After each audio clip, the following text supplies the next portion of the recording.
How's it going, everybody? This is Beat the Bush. You know that foul smell that just keeps on coming back in your Model 3? Apparently, it's because water keeps getting splashed in here into your air filter and it gets moldy in there. All that air gets pushed into the cabin. This is just ridiculous that this even happens. I've cleaned the radiator, replaced the air filters, and a few short months later, the smell comes back. So now they have this accessory where it would sort of seal this top area and keep water from splashing into your cabin air filter intake. Let me show you how this works. You have 3 separate plastic pieces. There are 2 metal clips on each side piece with the adhesive strip to help it stick. There are no clips in the center piece, so it's gonna have to be held in by the side pieces just from these clips over here. And then after that, you slip on this rubber gasket thing, keep all the water out. There are these black pieces that you gotta remove. Clean off this area a little bit. Remove the backing tape. Clip it right in.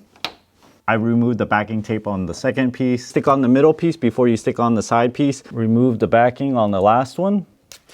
And we can stick this one on. Make sure the lip goes over the middle piece and then push it in.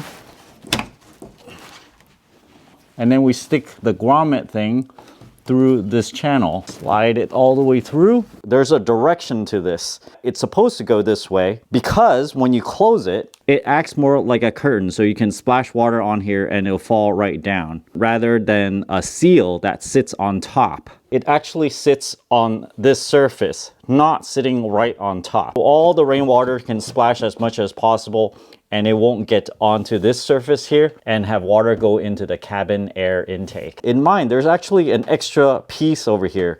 I don't mind it too much. I think I'm just gonna leave that there. It doesn't say you should cut it or anything, and it doesn't seem to interfere with anything because it just extends to this point right here. However, I guess on the other side, it ends right where the plastic ends, and I could just go and cut it. I'll just leave it there for now in case you're not supposed to cut it. Also, this rubber lip is actually a little bit wavy, and I think maybe I need to massage it a little bit to get it into place. Just kind of stretch it to the proper way and we can seal that up really well. Thanks for watching this video. I hope this helps you guys out. Don't forget to give me a like, subscribe for more.